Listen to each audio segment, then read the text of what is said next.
we were getting together earlier, and Lena and I and Cassidy and Annette were on. We were talking about disasters happening, and that if you've been involved with metaphysical thought or spirituality for a long, long time, and especially if you're a minister, whenever anything really weird or dramatic happens, half the time, well, I would say 100% of the time, you're going to say to yourself, oh boy, this is going to make a great church talk. And that certainly is true for today. As many of you know, I travel quite a bit because my friends and family are scattered across the world and the United States. And I was in New York last weekend. And about 5 days before that, I was on my way to New York. I had gotten to the airport, and it was going to be a really easy flight. It was at 2:30 in the afternoon, and I should get in New York by 5:30, and no problem at all. And I'm sitting there in the waiting area out at Lemire Airport, and it was getting time to board. And suddenly somebody came on the speaker and said, this flight is going to be delayed.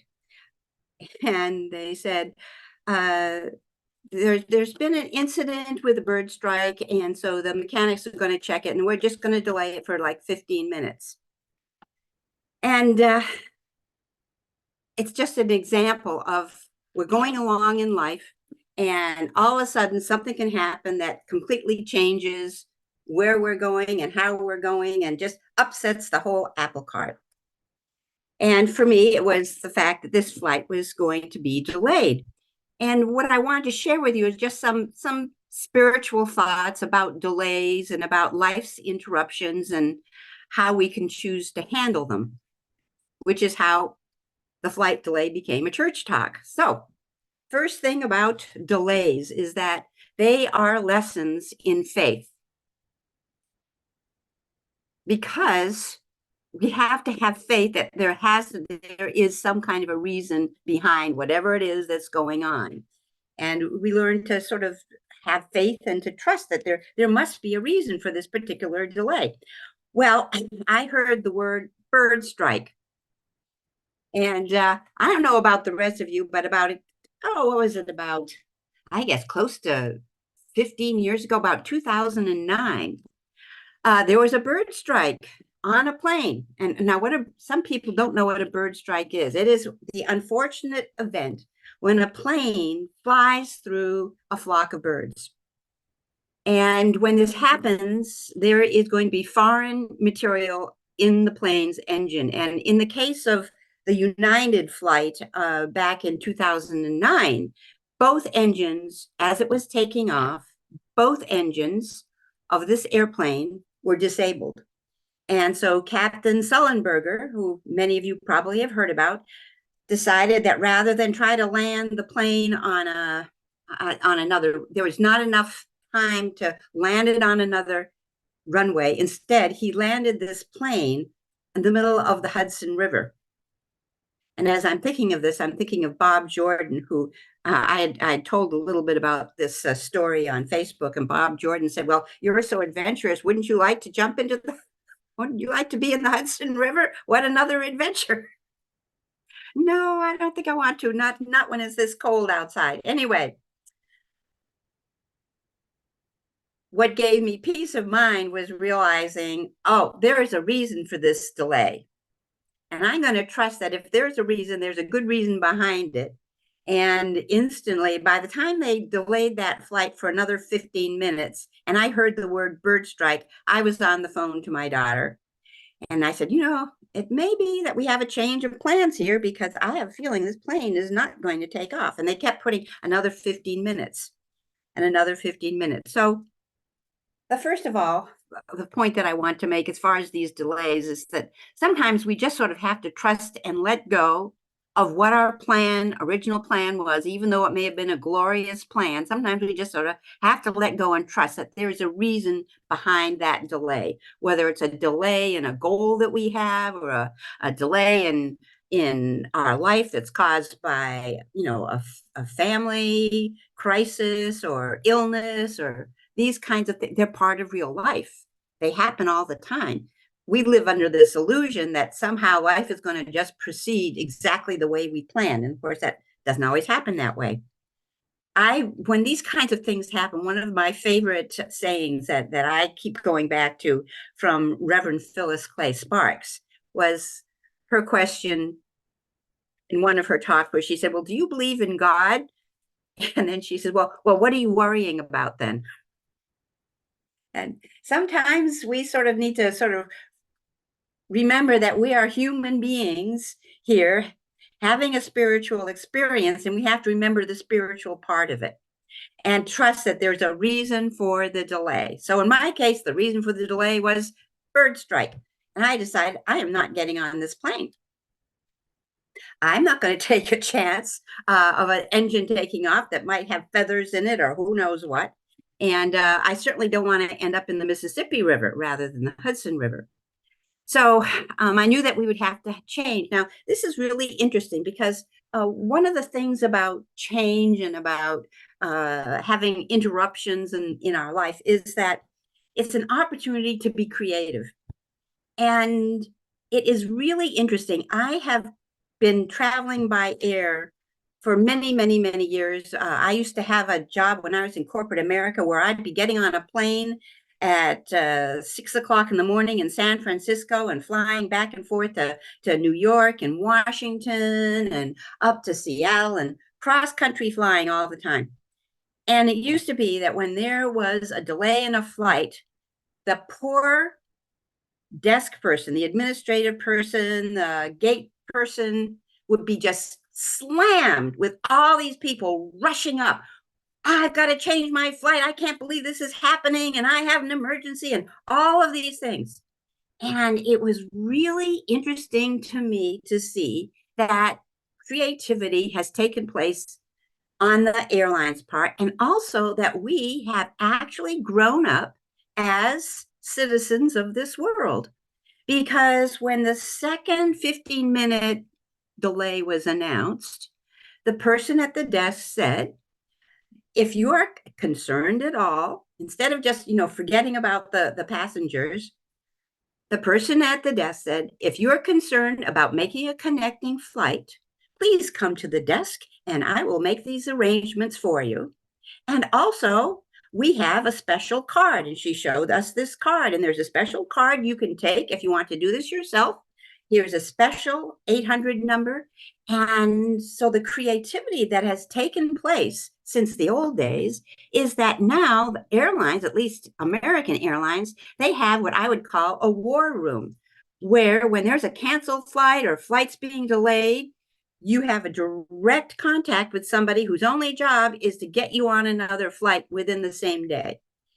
And compared to where things used to be, it just gave me faith in the human race. Yes, we do evolve and people do get creative. And the airlines have learned, especially from some of the things that have happened in the past, airlines have learned to make things easier for their passengers, even if they don't give them a whole lot of leg room. So, first lesson that I learned was number one, have faith. There's a reason for a delay, and it's probably good for you to just go along with whatever that reason is.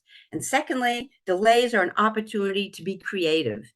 And one of the things that I have learned, especially when approaching difficult situations from being a tiny habits coach, is instead of resisting what's happening and thinking, oh, this is so difficult and this is so hard, ask yourself a question. And the question is this: what is making this difficult to do, and how can I change it? How can I do it differently? What can I do myself? Just as an example, and I've probably talked about this before, the bane of my existence is exercise. Now, as an 81-year-old, I know that if you don't keep moving, you're not going to be able to move. You're going to end up in a wheelchair. So, especially since I'm a caregiver to many people who are wheelchair bound. And so exercise is really important, but I still tend to resist it. And about every 6 months, I have to come up with a new creative way of still going ahead and doing the exercise because I realize either I'm getting too impatient or I'm getting bored with it or I have to discover a new way. And lately, the newest thing that I found is as a different way of doing or getting myself to do the exercises is to listen to podcasts because it keeps my brain occupied instead of constantly looking at my watch and thinking, how much longer do I have to do this? So creativity, looking at situations where, we've been interrupted or things aren't going the way we think they should be going. Being creative is one of our greatest gifts from the divine because our brain is always going to come up with the negative stuff because the brain is built for protection. Our minds are connected to divine presence. Our minds are what give us the choice over how we're going to handle the situation, whether it's a flight that's been delayed or an illness that's come up or any problems with our jobs, whatever it is. We have the ability to have faith. We have the ability to be creative. The second thing is, or the third thing is that when we have delays and interruptions in our life, it's also a really great opportunity to practice patience and flexibility. And it was very interesting to me to see that indeed even our culture has changed. Again, I talked earlier about how usually if there's a flight delay back in the old days, the poor person at the desk would just be mobbed by all these people. Completely different now. Thanks to different things that have happened in our culture, nobody mobbed the desk. People got up and they stood in line. Nobody was gnashing their teeth. People were talking to each other. Nobody was running around like a crazy person, saying, oh, it shouldn't happen and I need to get to such and such. And, nobody was arguing. People just got up and calmly got in line. Believe me, 25 years ago, that would not have been the case. But we've all learned as a citizen and as a part of this culture, going through COVID and airlines doing different disasters where millions of flights have had to be canceled. Airlines have grown up too. So we are all capable of change, even though sometimes it seems like forever before change is going to take place. It is possible for big changes. And I thought that was a significant change. The other thing that I'd like to pass on to you is a special elixir for anti-aging. And it's not a cream and it's not a potion. It's in here. I have been taking care of elderly people for more than a decade now. And the thing that really makes the difference in quality of life as we get older is patience and flexibility. That's what makes the difference in quality of life. We're living in these spacesuits that have limited, they have a limited lifespan. And as we keep growing, and we're growing from the day we're born to the day that we make our transition, these spacesuits get worn out and we have hip replacements and knee replacements. We have different health challenges that we might be facing. And so much of it depends on learning how to do things differently, how to use our creativity, and how to be flexible and patient. And I have seen people who have had not only wheelchair bound, but maybe people who've had strokes, people dealing with life-threatening diseases. And there are some who weather that storm and still take great delight in small things and still enjoy their relationships and still enjoy so many things of life. And then there are those who get more and more rigid, more and more inflexible, and just totally impatient. I mean, the example would be resisting digital, the fact that, our world is a digital world now. No, I'm not going to do it. And if it doesn't work the first time I try it, then I'm never going to try it again. Or calling up customer service and then getting all mad at the customer service person because we can't hear them because we're not putting on our hearing aid, all these kinds of things. It's so important to cultivate flexibility and patience. When we are flexible and patient, we can move with the changes. We can have the opportunity to be creative. We can remember our spiritual nature. But when we're constantly resisting what is, we become more and more rigid and more unable to cope with change. And that is not particularly maybe the most spiritual lesson in the world, but I just want to pass this on because I think it is so important. And it is a spiritual lesson in many, many ways, because to be spiritual is to have that connection to a higher power that moves beyond just our brain, which always is looking for the negativity in the world and looking to protect us by showing us what is so negative. There's a difference between our brain and our mind, and it's where divine presence has the opportunity to come in. It's our mind and our spiritual nature that gives us this possibility of redirecting, of going with the flow, of still growing, even if we're 80 or 90 years old, and still finding new things to be delighted by. Or we can simply keep on clinging to how it used to be, resisting how it is, and making ourselves more and more negative and more rigid. And I think it's the rigidity that ages us, and it's flexibility that keeps us young. And it's the same thing with spirituality. Spirituality itself is even our concepts about what is spiritual are growing and changing. I think it used to be back in the early days of metaphysical thought, the whole idea was either if you believe in God and God is showing up through you, it's all about magical healing, or it's all about owning a pink Cadillac. If you can see it and you can visualize it. And nowadays, it has evolved because now we're aware more of our responsibility to our world and to the earth and to other beings and to the universe and to the whole thing that we are a part of. And we look at a larger picture rather than, when are we going to get a Cadillac or the next thing in the catalog, or, how we're going to fix everything. So that's another lesson.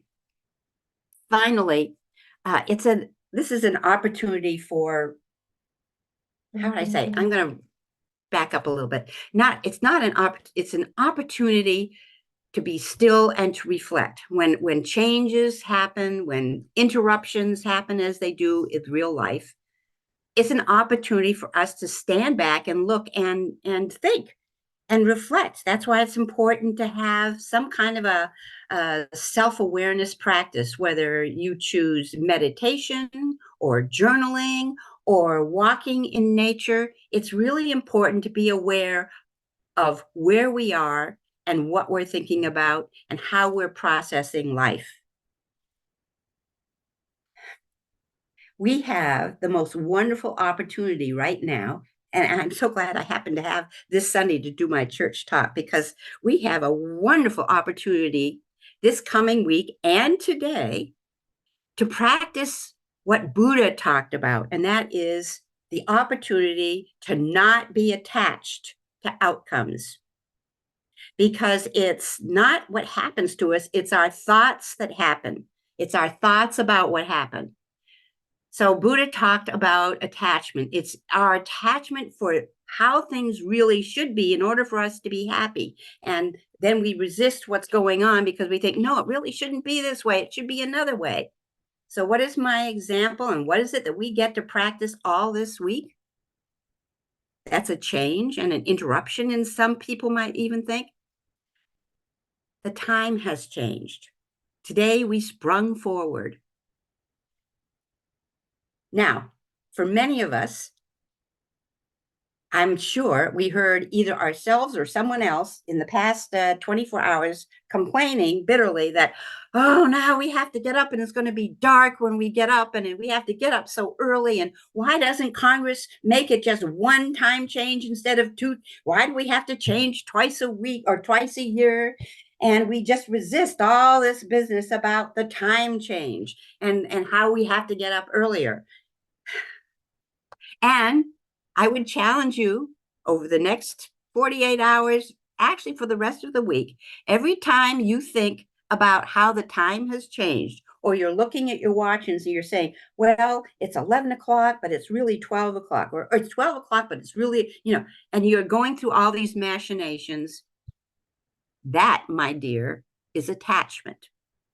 It's attachment that, oh, the time should be like it used to be. And instead, the time is different today.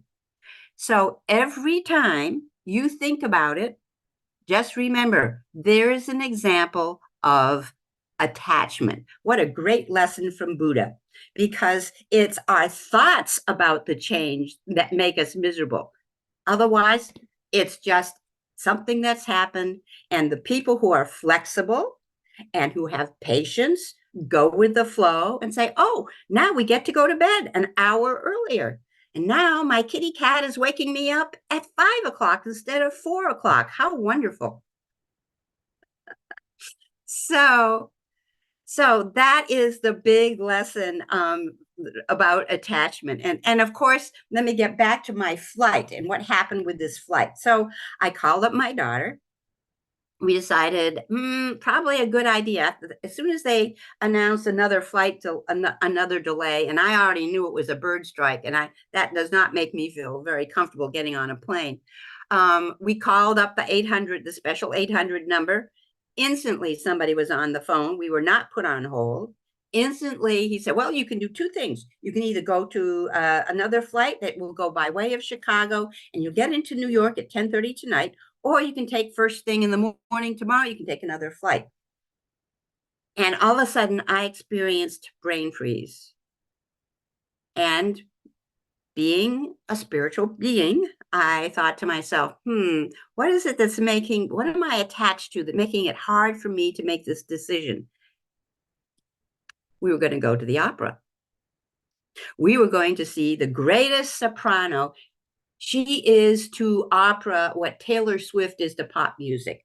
We were going to see Lisa Davidson in, let's see, El Destino. Oh, I forget it was La Firenze del Destino Firenze. It's a Puccini opera. And she has these grand arias that she's going to do. But my fancy opera clothes were in my suitcase on the plane that was delayed. So there was a good chance that my beautiful outfit was not going to arrive with me in New York. And I realized that's what was holding things up. And I had to make an actual decision in my mind. It is okay. I get to see Lisa Davidson. And if I'm just wearing street clothes, that's fine with me. That's the most important thing. So with that, I just decided to go ahead and take the plane that went through Chicago. And if I arrived in New York, I let go of that bag. If it's meant to be, it'll be there. If it's not, I'm going to go to the opera in my street clothes. That's fine. And guess what? They arrived. My suitcase arrived at the same time that I did at 10:30 at night in New York. Hooray. So the lesson for today is about attachment. As you go through today and you go through the rest of this week, you will have an opportunity to see how attachment works, because every time your brain wants to go back and think what time it used to be, or every time your brain is saying, oh, it's hard because it's dark, now I have to get up early in the morning, just realize that's your brain going on. Your mind, divine presence, gives you the opportunity to look at it differently. So it's not what happens to us, it's how we think and how we interpret what's happened to us. And that's the lesson, the spiritual lesson for today.